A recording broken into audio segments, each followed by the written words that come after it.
Oh, I've heard 1,000 stories of what they think you're like, but I've heard the tender whisper of love in the dead of night, and you tell me that you're pleased and that I'm never alone. You're a good, good father. It's who you are. It's who you are.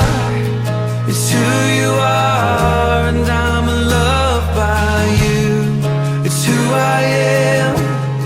It's who I am. It's who I am. Oh, and actually they suffer, depression and character problem, right? It's come from the parents themselves, right? So as parents, don't ask us to pray for your children, no. Pray for yourself first. Finance and money, communication and engagement between family members. It is very important to have the soft skills open ourselves, because we have hardened ourselves so much that it's so hard to bring up a subject, It doesn't mean we do not get on each other's nerve. We still step on each other's toes. We still get onto our argument, but how we reconcile makes the difference.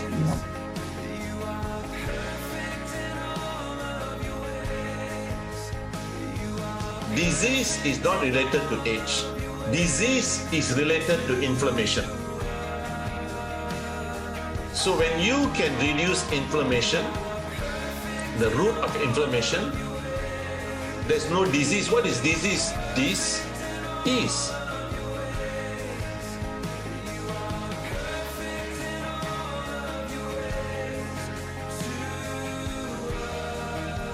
I believe that the God in His timing will know that you have got the heart, and God will help you to reconcile the situation.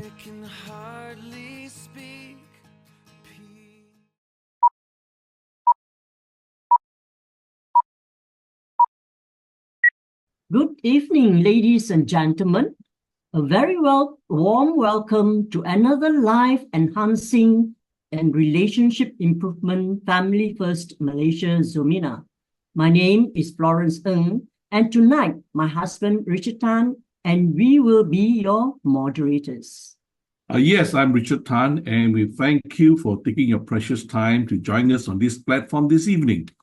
As moderators for this evening, allow us to take care of some house rules so that we can all enjoy an uninterrupted and fantastic evening together. Do make sure that your microphone is switched off. The administrator will switch off your microphone when you come in, but just in case this is overlooked, do assist us by switching off your microphone. This is to ensure an uninterrupted presentation by the speaker for this evening. However, we will encourage you to keep your camera on so the speaker can see your faces. Yes, number 2 is that do ensure you're properly attired, as this webinar is recorded and will be posted on Facebook and YouTube. I'm sure you want to look your best. Number 3, if you have any question to ask, we will seek your cooperation to type your question in the chat box, which can be found at the bottom of your screen, so that we can pick it up and post it to our speaker immediately when he finishes. In case some of you would like to direct your questions to the speaker personally, do wait till the end of the session when we will open the platform for discussion and fellowship where time permits. Number 4 is just in case you need to eat or munch something, do switch off your camera and enjoy your food in private. Number 5, do stay till the end of the Zoominar, as there will be a photo shoot of all the participants. The chairman of FFM will request you to switch on your camera when the time comes, and we will then proceed to take your photos. Number 6 is just in case there is an interruption of an internet connection. Do not worry about missing out, as this seminar will be posted on Facebook and YouTube as mentioned earlier, and you can catch up and watch it from there at your convenience. Number 7, we noticed in the past that there were numerous requests for the link to our Facebook page. For those who are thinking of asking for this link, just go to your FB page, look on the top left side of the page, and you will see a search Facebook, and you can type in Family First, number 1, and alphabet ST, Malaysia, and it will direct you to our FFM Facebook page. For those who are interested in following up with or be kept updated with activities and seminars of FFM, or even a recording of this evening presentation, do leave your phone number in the chat box, and the administrator of FFM will pick it up and include you in our mailing list via WhatsApp. I think that's about it for housekeeping. Now, do sit back, relax, and enjoy a short presentation of the vision and mission of Family First Malaysia, followed immediately by the introduction of the speaker for this evening. Let us have the video presentation. Family First Malaysia is a non-profit organization, and we serve people regardless of ethnic, religious background, or social status. Vision: we exist to transform next-gen fathers, supported by mothers, to build better families, resulting in a better workplace, a better society, and a stronger nation. Yep, and the mission of FFM is that we partner with like-minded organizations to restore, reshape, and release men and women to become better couples and parents in the context of original marriage with 4 F focus, and they are family, finance, fitness, and favor.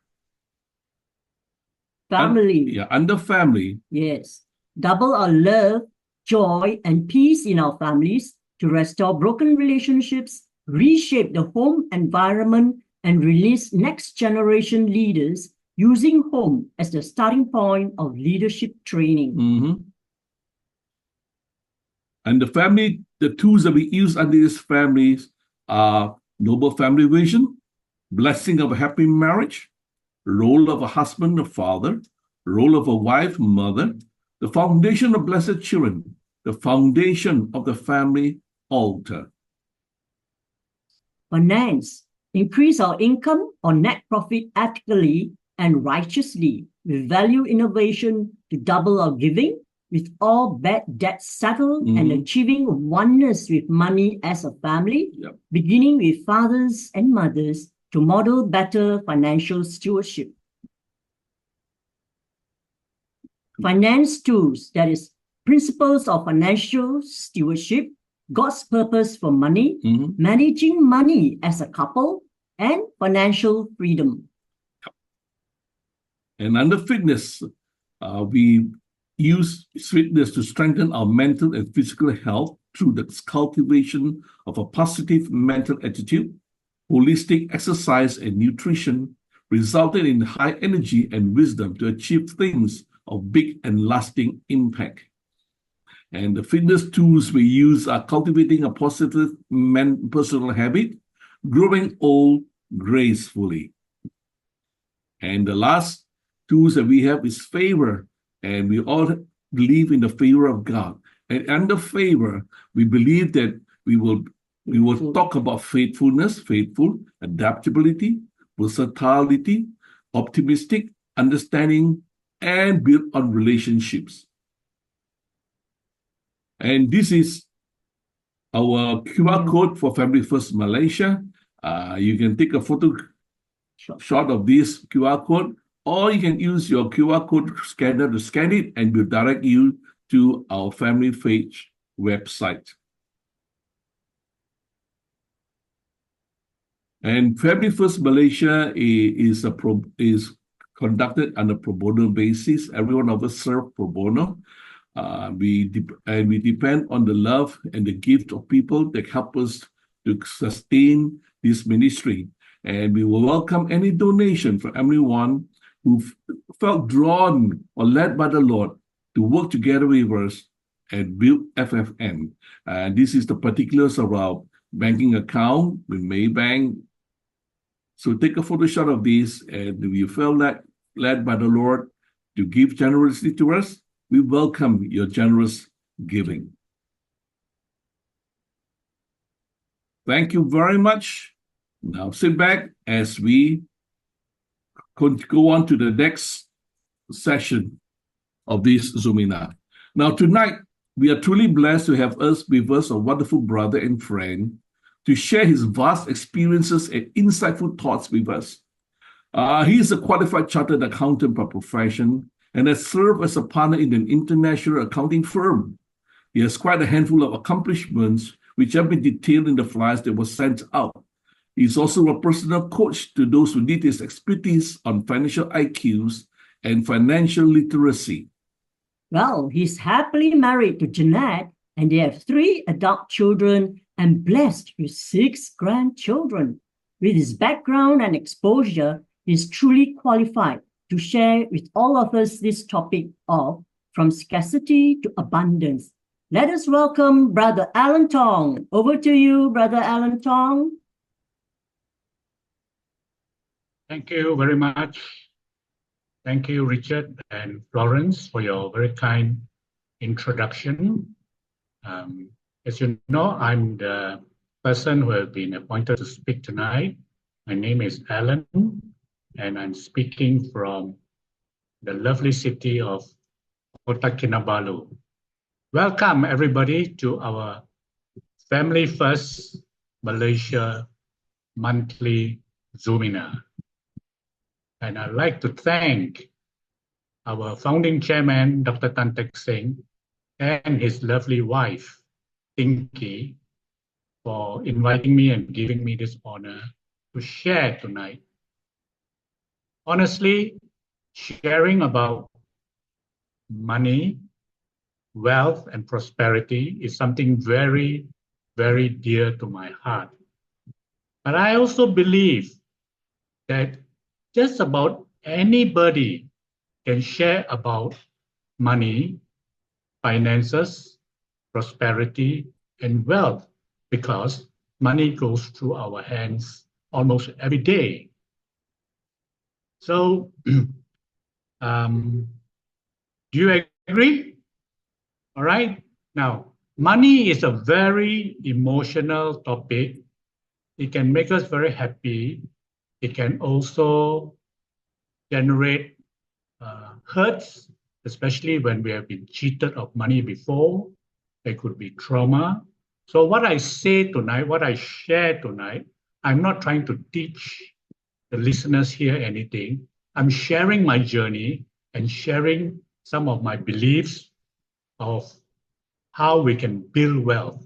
Our wealth need not and should not be static. We should be building and letting our wealth grow. Grow to what extent? Well, each person, each family, each group will have to determine that on their own, because everybody is different.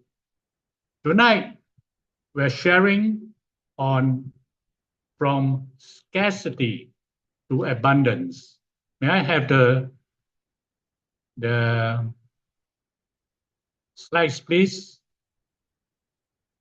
Thank you, Khun Pin.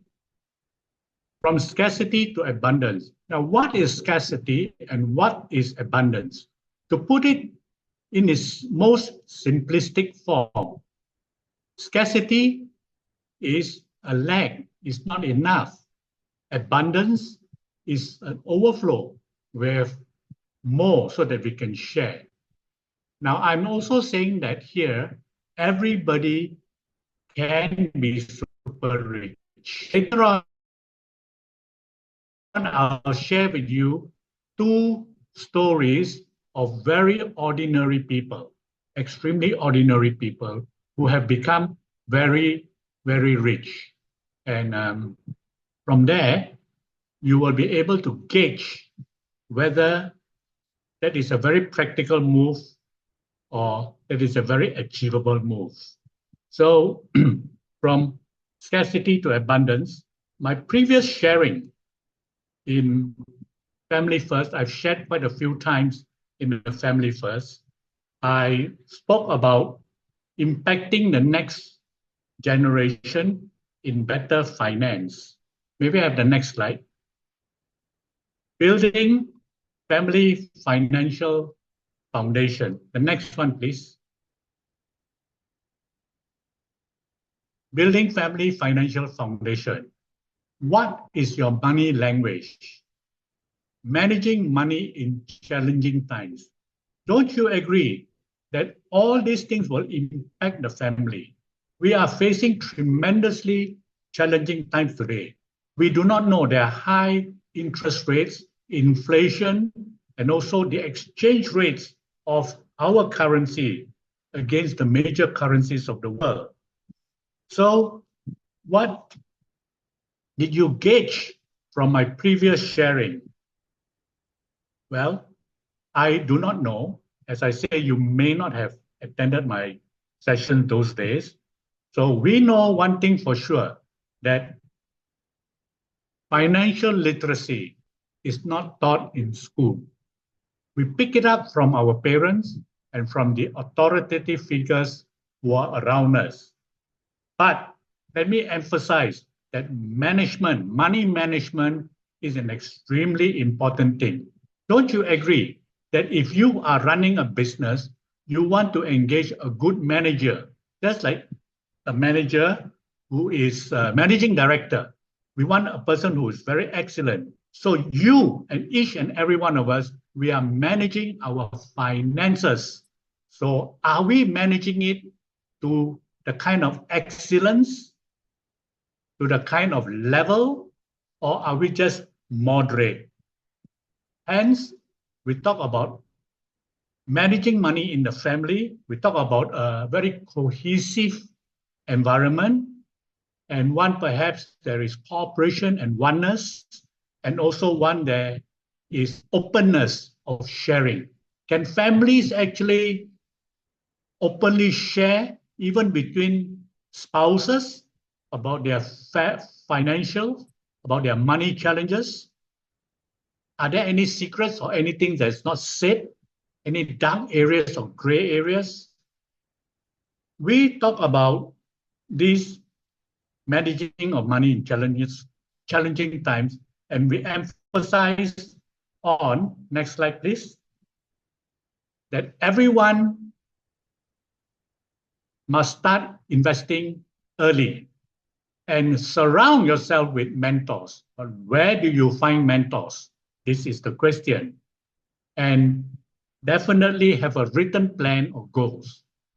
Compound interest is one of the topic, one of the cornerstones that I emphasize in all my previous talk, and definitely the rule of 72, which talks about the time value of money. I am also very passionate about the topic of developing passive income, not just active income, and not just passive income, but massive passive if you can. Money, finance, wealth, prosperity is very much in the mind. What you say, what is in the heart. Some claim it is as high as 80%. Can we have the next slide, please? Now, for the next hour or so, I would like to take you on a little short journey that will show you that everyone can be super rich if they want to. Now, this journey will definitely be different for different people because you have different experiences with money. Well, I do not know what is the main reason for you to come and attend today.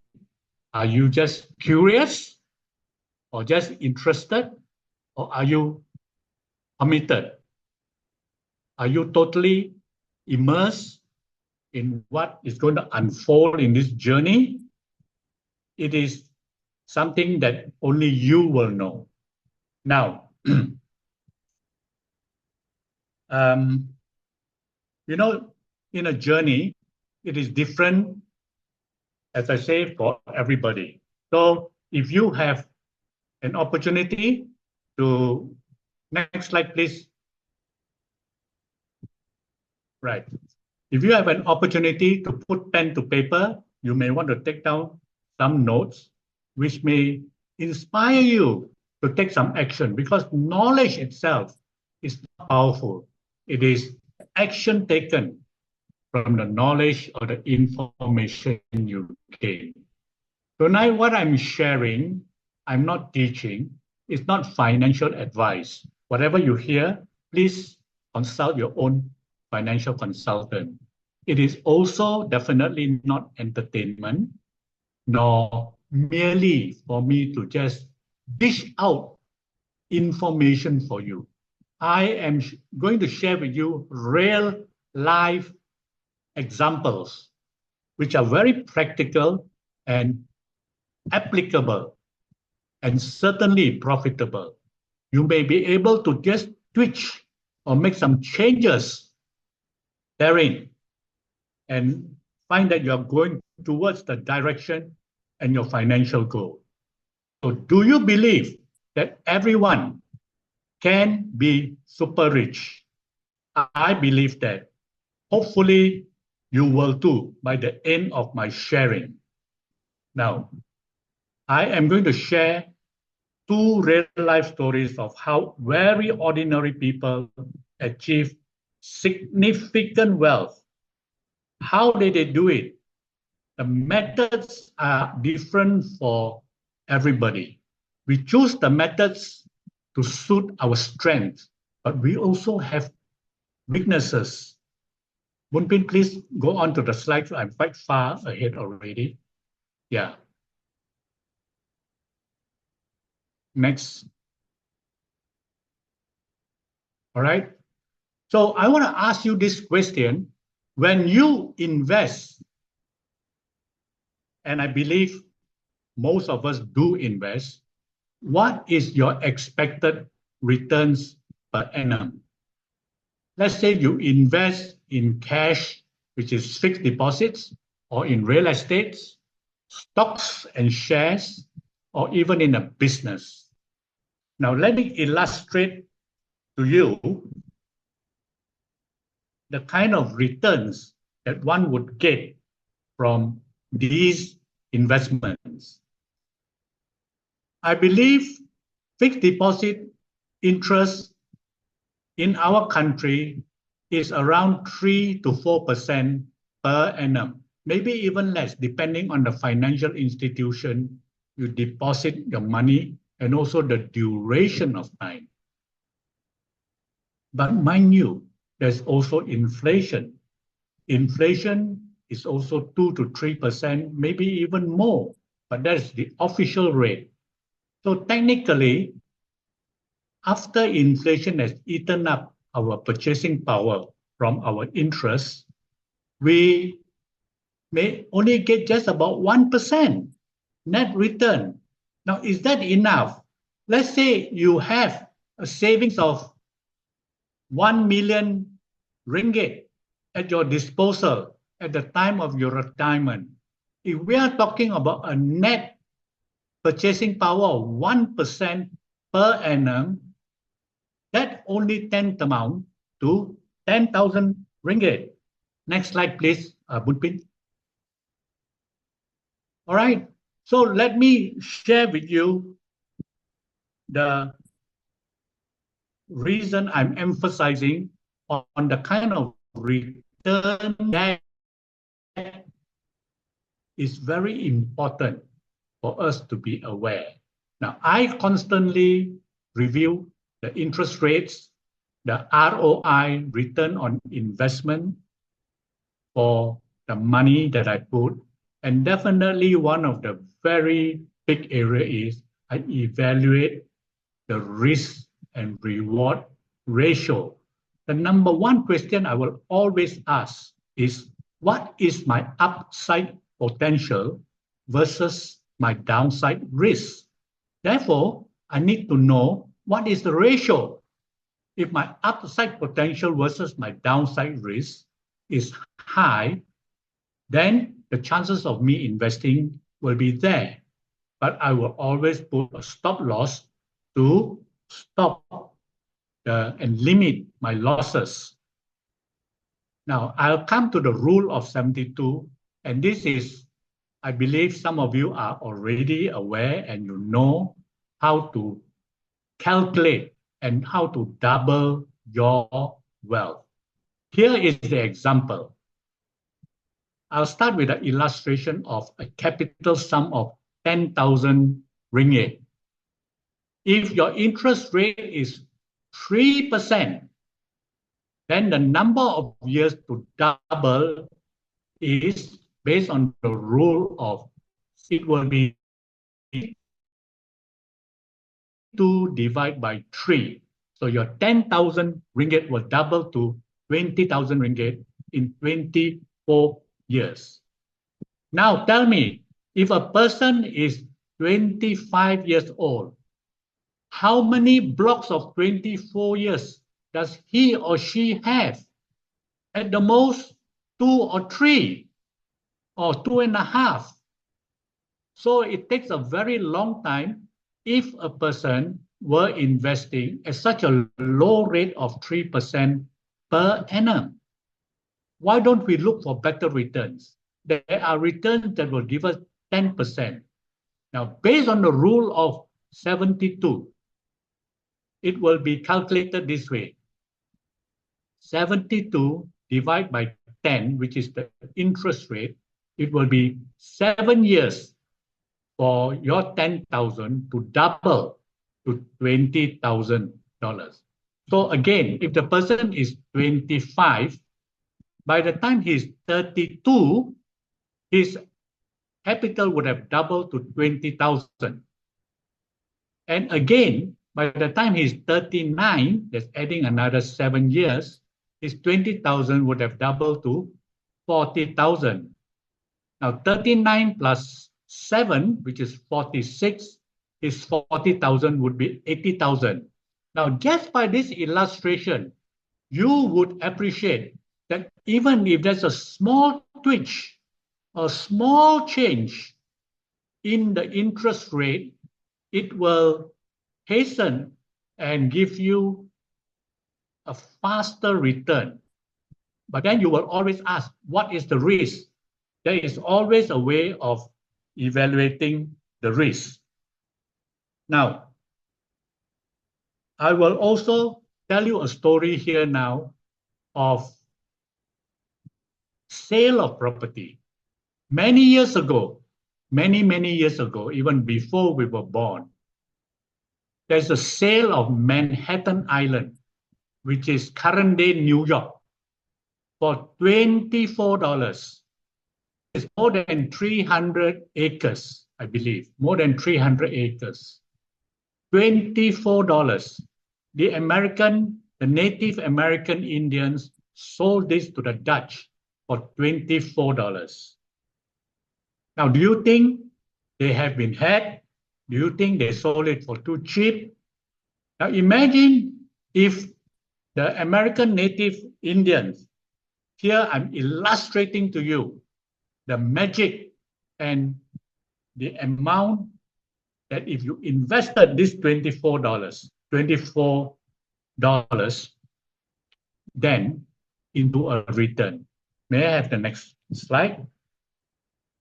If you invested it at 8% compounded from the year 1626, when they sold it, it will result in current day value of $223 trillion.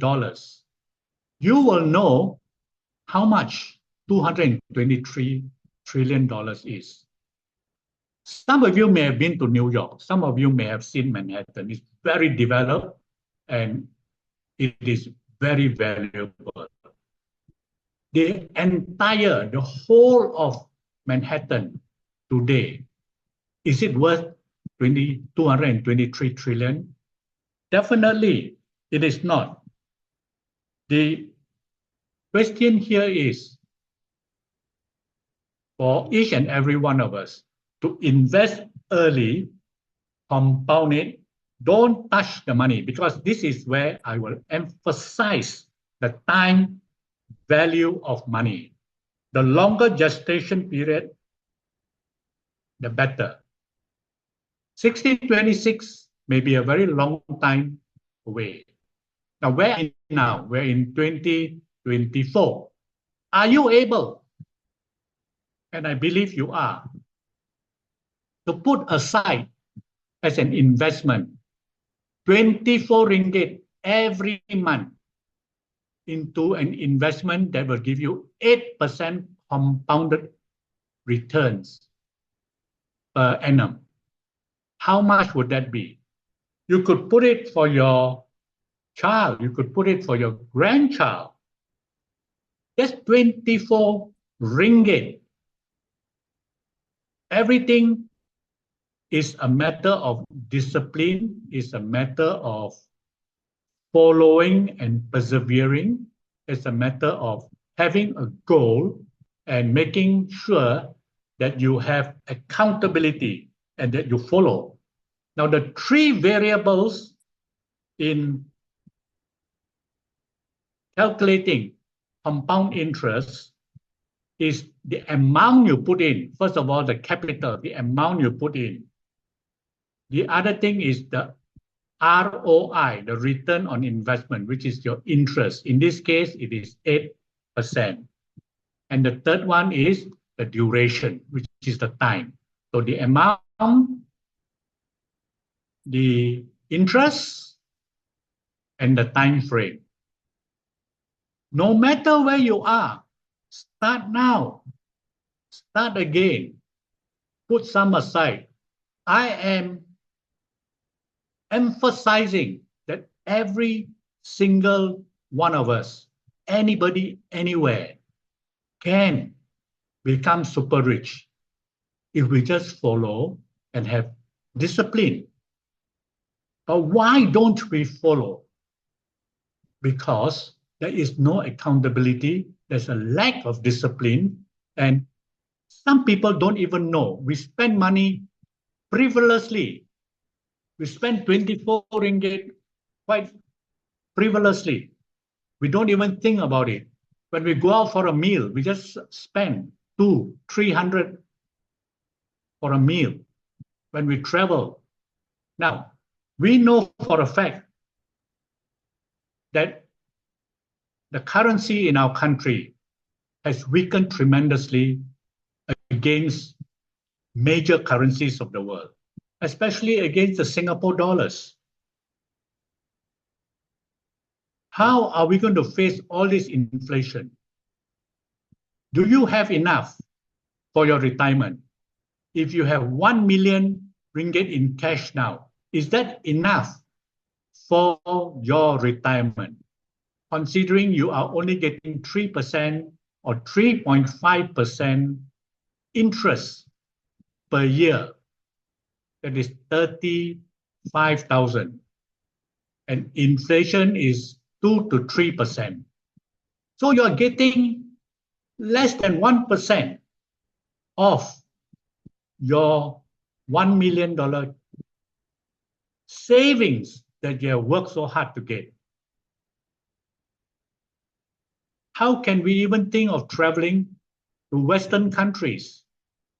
The food, the exchange rates, the accommodation. When we come back, we would have burned a very big hole in our pockets. And based on our age and our stage of life, we have to be very, very careful and know our numbers and what are our numbers. In all the previous sharing, I have emphasized to use the tools available to us. Simple tools in Microsoft, like the Excel spreadsheet, will help us to list down our fixed expenses, our variable expenses, and even funds and expenses for emergencies, house repairs, medical, and are we actually having a strategy to let our 1 million ringgit grow, or are we chipping into it and making it smaller? Retiring at the age of 65, you may still have another 25 to 30 years. And mind you, do you think cost of living will continue to go up or go down? Medical fees will go up or go down? Traveling, etc. Education. What about the grandchildren? Some of us may say, let our children take care of the grandchildren. It's not our duty. We can only do up to a certain stage. However, I believe that many of us would like our children and our grandchildren to have a much better life than us, if we can. So we are here with the experience and the expertise and even the mistakes that we have made to share with our adult children as well as with our grandchildren, young as they may be, so that we give them a very strong shoulder to stand on. When we say we want to give them a shoulder to stand on, the question I want to ask is, how intentional are we? Are we just saying casually, whenever we feel like giving them a heads up, or are we very intentional? With the kind of network, with the kind of experience and the reach, and even from the invaluable lessons that we have learned from the mistakes that we have made, the mistake that we have observed other people making, from that itself, we can definitely sound out and caution our next of kin, our beneficiaries, to be more careful and avoid get-rich-quick schemes. Anything that is suspicious of a scam. There's so many promotions now on social media and even on Facebook that look so genuine. Elderly people will fall susceptible to all this danger and risks. I have received literally scam calls every week, 3 to 4 times a week. So much so that I can even know that the 011 numbers are those numbers that they use. Now, I would like to share with you a very ordinary person. This person is actually, or was, a janitor. He was a gas station attendant. He was also a mechanic. Look at this picture.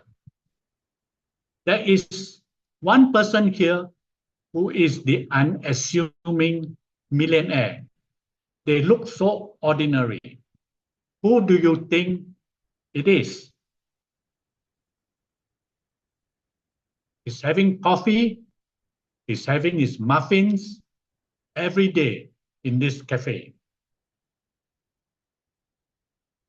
Now,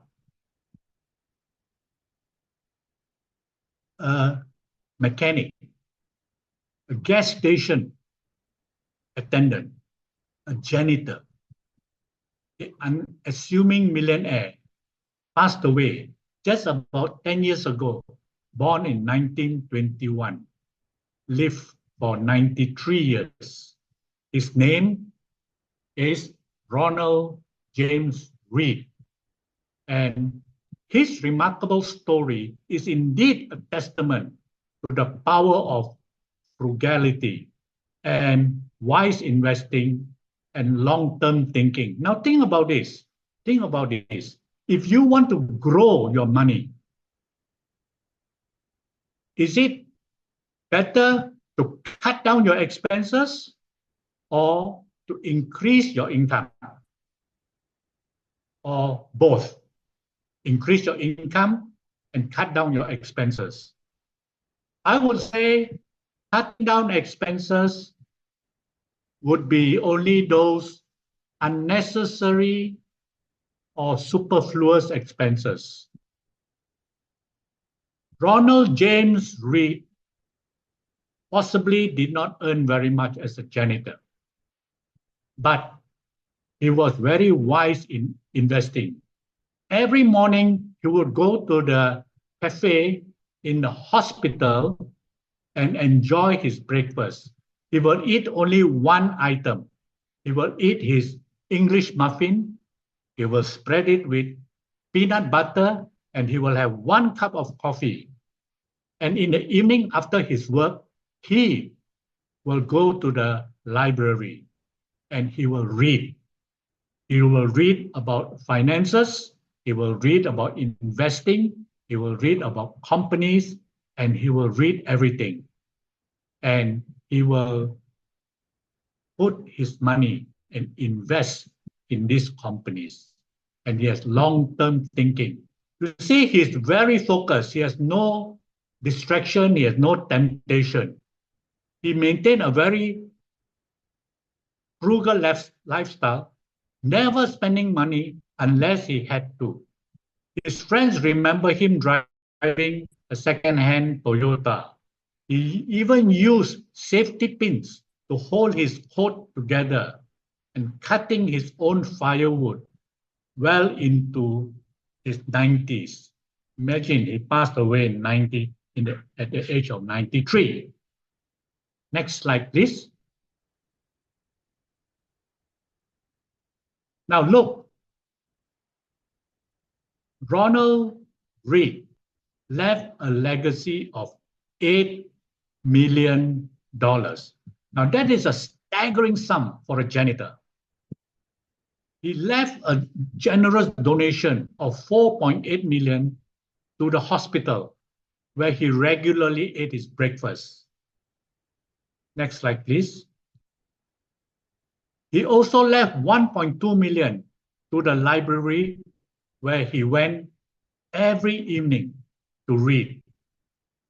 His name is Reed, Ronald Reed. So he read a lot. The balance of $2 million was given to his 2 stepchildren, his caregiver, and friends. Now look, a very ordinary person. Next slide, please. No one knew Ronald Reed's secret until after his death. This janitor had quietly amassed a fortune of $8 million from this very frugal lifestyle and a string of canny investments. Now, at this stage, I would pause and emphasize on the point of his ability to pick stocks and invest. So how did he know this? He's not an accountant. He's not a specialist. He's not a financial analyst. He's just an ordinary Joe. He's just a janitor, a gas station employee. Next slide, please.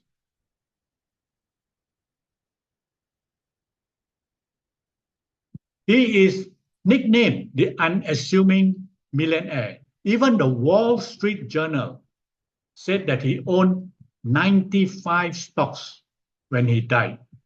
His holdings, which means his investments, included companies like Procter & Gamble, which some of you have heard of, Morgan Chase, General Electric, Dow Chemicals, Johnson & Johnson. Next slide. Here we are, Wells Fargo and Colgate-Palmolive, American Express. These are the companies that he invested. Now, when we have an extra $100 today and $200 next month and $300 the following month, we can invest steadily into stocks and shares into companies that are very well run, has good growth potential, and has tremendous track record, as well as companies that have a good track record giving out dividends. Because Ronald Read invested very steadily from his own personal knowledge, which he took the trouble to read every evening. He had no distraction, no temptation, no other activities. Even though he did not have a massive paycheck, not a big salary, he became a multi-millionaire. 8 figures, 7 figures, $8 million on a modest salary, from a janitor to a multi-millionaire. Let me share with you another story of a lady who is just a secretary. This is the real life story of this lady who is nicknamed the Secret Millionaire. This sweet old lady has a $7 million secret. Her name was Grace Groner. How much do you think a secretary would earn just for salary? Let me tell you what Grace Groner did. Here she is. She worked for a company, Abbott Laboratories, and she invested 3 shares in this company, each share costing $60, giving a total investment of $180. She invested this. She took 4 years to save this amount and invested in the company where she worked as a secretary. Next slide. How did she make $7 million doing almost nothing? I want to tell you, ordinary people can do this. When she was 26 in 1935, she bought these 3 shares. After that, she did nothing. She worked there for 43 years until she retired. And because the shares kept splitting and she received dividends, in the end, the 3 shares became 1,152 shares. That's it. $180 became $7 million. Can anybody do this? Next slide, please. This is the house where she lived. She lived a very simple life. She was never married. She died. She died at the age of 100. You see, both Ronald Read and Grace Groner, who worked. Ronald Read worked as a janitor. Grace Groner worked as a secretary. They worked and they did not have much stress in their life. They had simple food, simple meal, simple activities. They were happy. They didn't need much. And because of that, I believe they lived well. Less stress, long life. Easy, right? We can observe around us, and even sometimes we are guilty of it ourselves, trying to multitask and chase the mighty dollar to the extent that we are exhausted and even sacrifice our own family and health well-being. Bunpin, next slide, please. Grace Groner left this legacy of $7 million to her college, Lake Forest College. And till today, this has impacted the foundation she has established, has impacted all the students in the college. Just one secretary investing in 3 shares in the company that she worked, $180, 43 years. I made a quick calculation that it amounted to about $167,000 a year in terms of return if you were to divide 7 million by 43. That's tremendous. 167,000 is significantly more than her salary.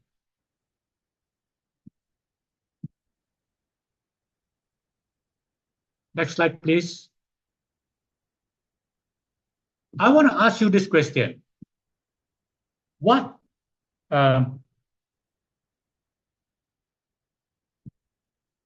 did we learn from both these philanthropies?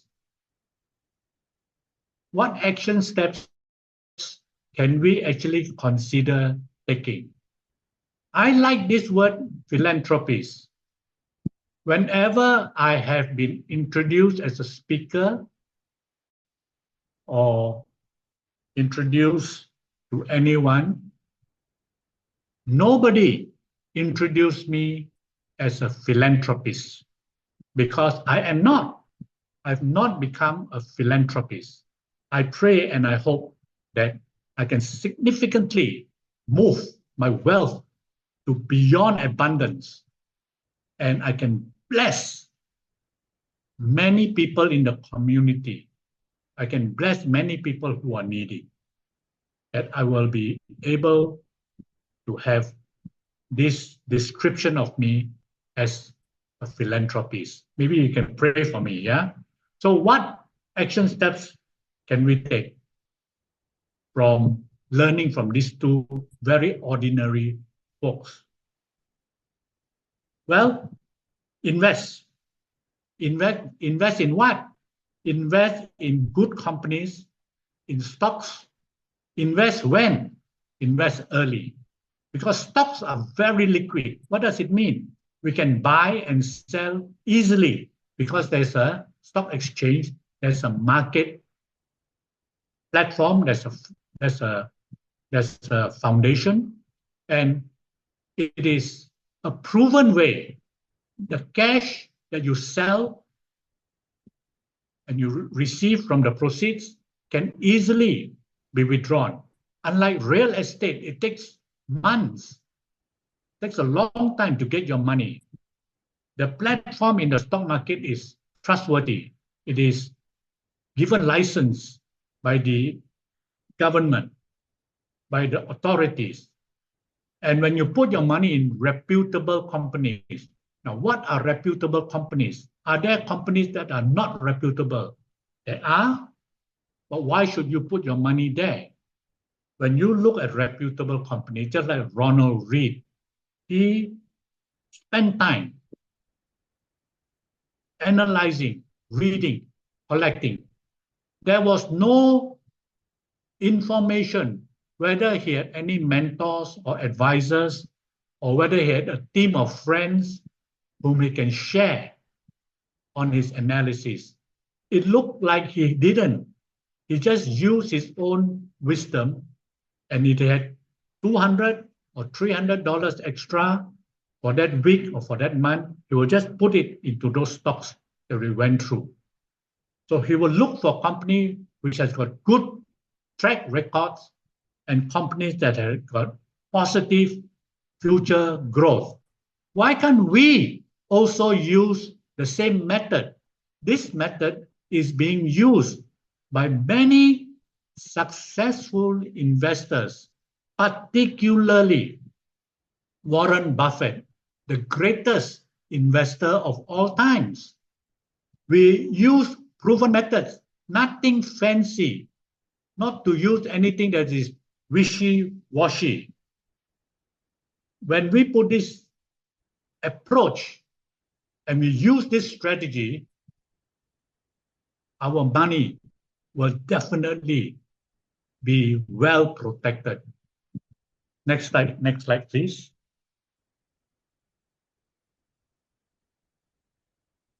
There's always good news and bad news. The bad news is time flies. Even as I speak now, it is almost time. But the good news is you and I, we are the pilots. We can create our own financial destiny. Every morning when we wake up, we are the director of our own personal movie. We develop the script, we develop the action plan, what we do, whether we want to be lazy or whether we just want to lie around and do nothing, or do we look at our numbers, play with our numbers, shuffle it, look at our budgets?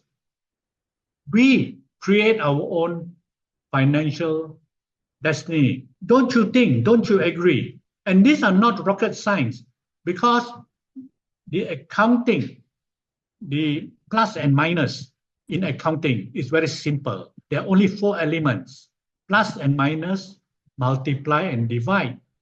Nothing more.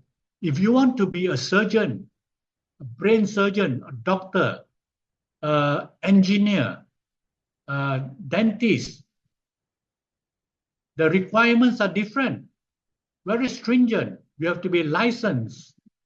Whereas for you to do your own accounting, for you to look at your own numbers, you don't need any license from anybody. You can have normal arithmetic knowledge, not even mathematics. Therefore, don't go and say, I'm not good in numbers, I'm not good in mathematics. Take out your Microsoft Excel spreadsheet, play around with the numbers regularly, move it around. You will get more comfortable and you will get more confident. Do this with your children, do this with your grandchildren. Next slide, please. We would like to live a life that is well lived, a life that is well loved. How do we do this? We are blessed to be a blessing. We want to be richer, wiser, and happier. I can tell you this, it's a very nice feeling when we have lots of time, have the talent, and have the treasure, a mountain of treasure to help and bless others who are needy. There's so much out there. And when we are at that level, mind you, we will be rubbing shoulders with our peers who are also at that level. Therefore, together, we are indeed more capable of incisively making our community a better place. So we are moving from scarcity to abundance.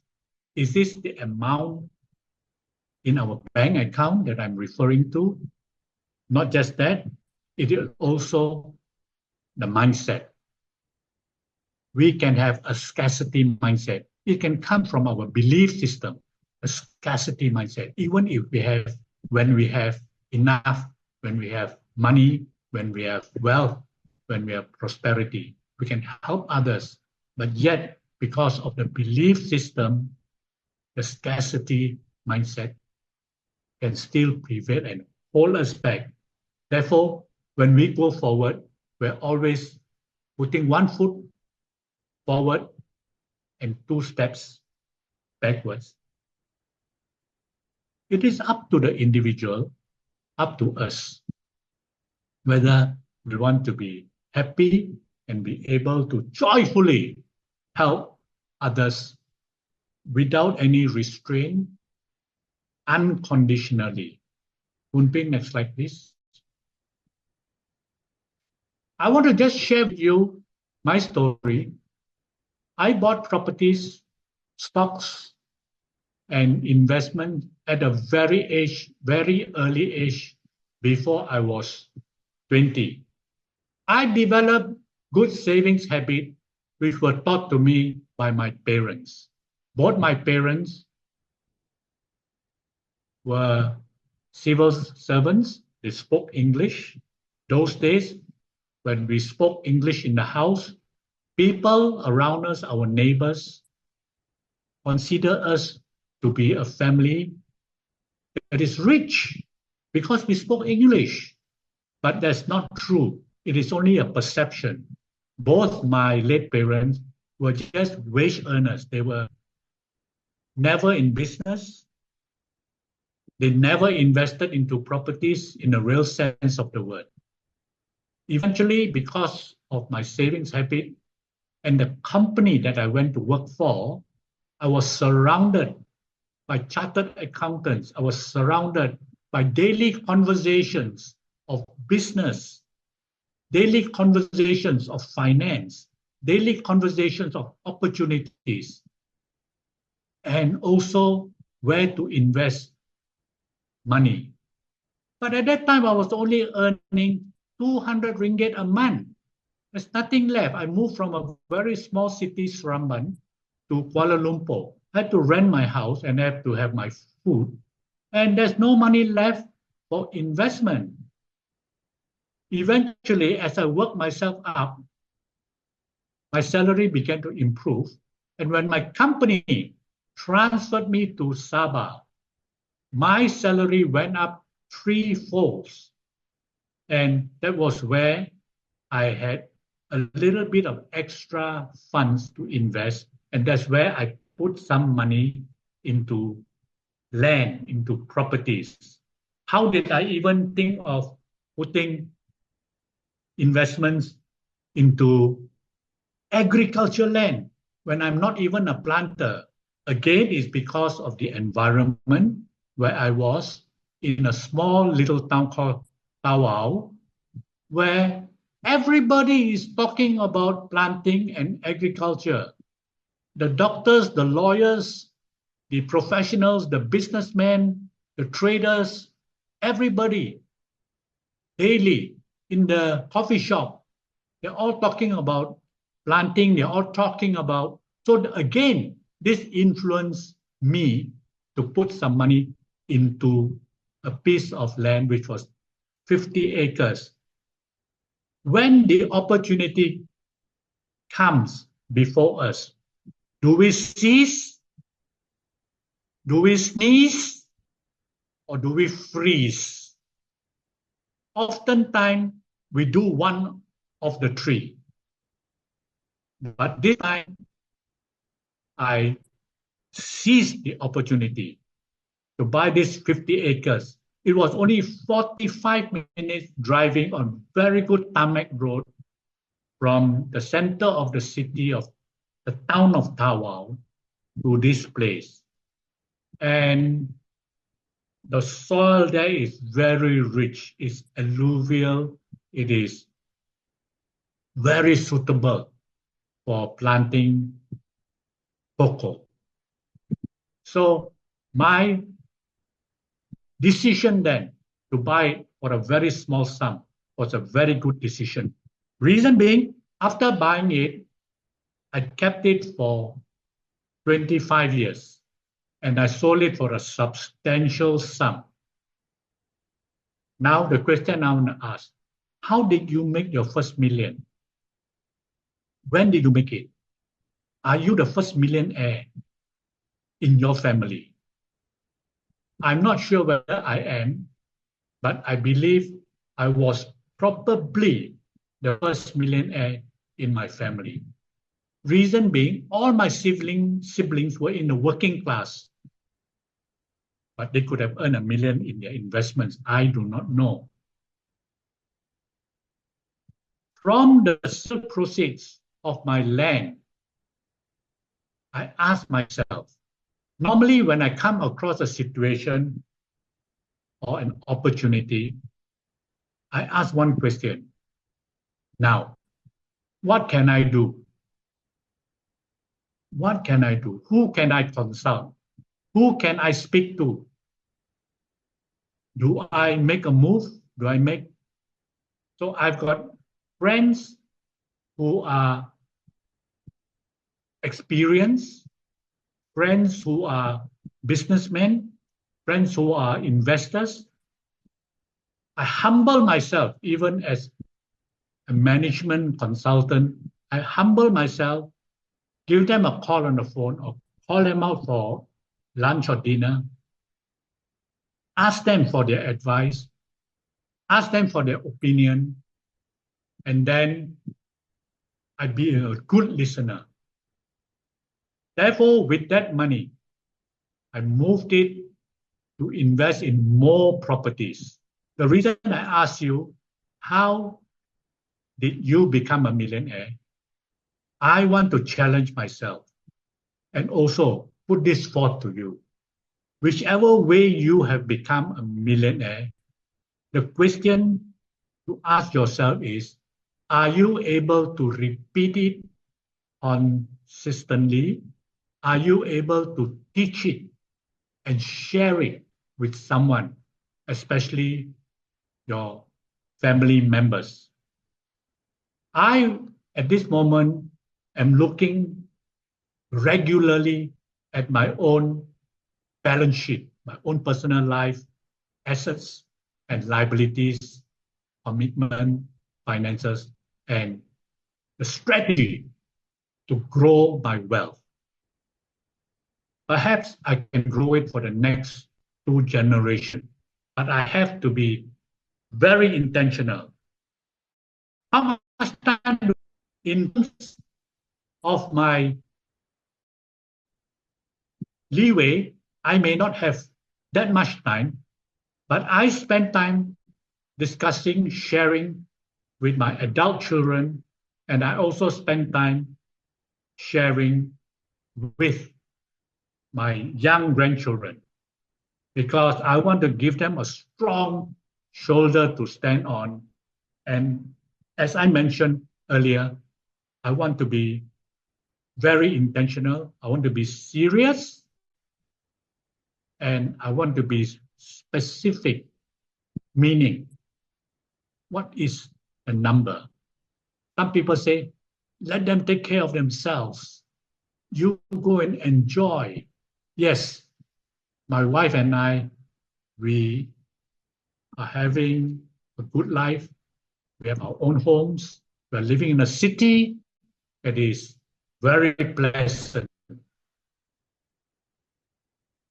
But then today, the opportunity is significantly better than my earlier days, 30 years ago, 35 years ago, 40 years ago. And with the advent of AI, the opportunities are even better, tremendously better. Would be next slide, please. I highlight mistakes made and lessons learned. These are extremely very important for me to share with my next of kin to ensure that they do not make the same mistakes I've made and to learn all the invaluable lessons from these mistakes. We can also learn from other people's mistakes.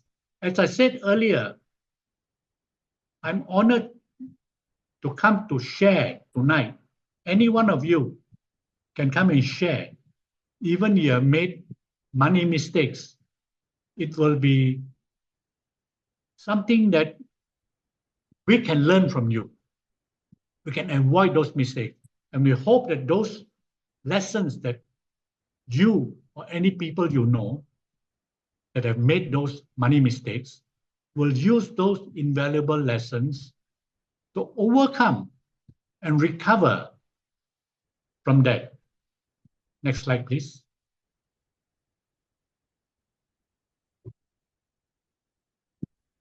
I usually have fun learning sessions with my grandkids. I know that little children have their own short attention span. So I teach them very simple things like savings, delayed gratification, even when we're in the car, we're having meals together. I play financial board games with them. Let it be fun. Let them count the paper money. Let them make decisions on the board game and see their own emotions. And from there, we do debriefing with them so that each time they pick up and they learn. And we also spend time to teach them how to use the Excel spreadsheet to get them confident, to get them comfortable with numbers, moving the numbers around on the Excel spreadsheet. And also, I teach them accounting. As I said, accounting is something any of us can learn. You don't have to be a doctor, lawyer, engineer, architect, dentist. Anybody can learn accounting. Any normal businessman, anybody. It's just plus, minus, multiply, divide. Do your numbers, do your maths. You don't have to have super grades in mathematics to be comfortable and confident with your numbers. Once you play around with your numbers regularly, have a mentor around you. Next slide, please. My goals and aspirations, I'm just sharing this with you as I close, are to teach and encourage everyone, especially my family members, to learn accounting as the language of business, starting early in life, embracing the power of compounding, earning, saving, and investing wisely, and adopting delayed gratifications are principles I hold dear to my heart. Thank you very much for listening. Over to you, dear moderators, Richard and Florence. Yep. All right, thank you so much for the insightful thoughts from Brother Alan. If anybody got any question for Brother Alan or any doubts you have, or during his talk, his presentation, some thoughts come to you, you can ask him. Actually, by right, you should post it in the chat group that we can bring it up. But since there's no question in the chat group, you switch on your camera, lift up your hands, and maybe we can ask the question directly, and if that's what you want. Because nobody has posted any question yet so far. Any one of you? Nick, you want to ask something? Is it Nick? No. Okay. Anybody else? You can just leave up your hand, give us a wave. If I see you, we can ask the administrator to unmute all of you, then we can start talking, ask questions. Now, what we do is we'll do it a little bit different today. I will pass this time to the chairman to close in prayer, take the photo shoot, and I think when we have the fellowship, I think you ask more questions during that time where we are more easy, all right? Because there's no question posed. What do you think, Mr. Chairman? Yeah, okay. What we do is that before we close this meeting, and I hope that all of you have your videos on, let me have a word of prayer. And I think that we have attended a very fruitful lesson this evening. Thank you, Alan, for sharing with us. So let us close this with a prayer. Father, we want to thank you for Alan's sharing tonight, that you use him mightily, Lord. So teach us the tools how to grow rich, even from scarcity to abundance. So you are teaching us to learn not to spend the money that we don't have, to impress the people that we don't know. So, Father, that we want to continue, Lord, to be a good steward of the resources. We want to continue, Lord, to just be frugal in our spending, and also at the same time having the access to be able to invest and multiply the wealth.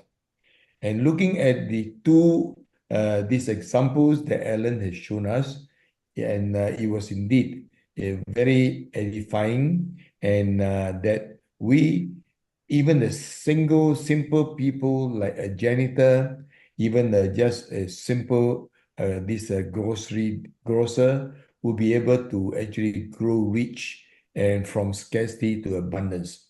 So that is showing us that nothing is impossible. We know that, Lord, with God, all things are possible. And we ask you, Lord, to guide each and every one of them here this evening as they attended the lessons, that they take with them these handles and will be able to know that it is you. You are the one who actually prosper them. You are the one who grant them the health, and also you prosper them, you strengthen them, and also you protect them. Father, they are just praying for each and every one of them here this evening that you bless them with Yes. health and you give them the wisdom, knowledge, and understanding. And also, Lord, that you protect their going out and coming in. So we want to give you thanks that as we depart from here, may your shalom peace with them and also shine upon their face and also continue, Lord, to just bless them wherever they go. They're coming in and they're going out. In Jesus' name. Amen. Amen.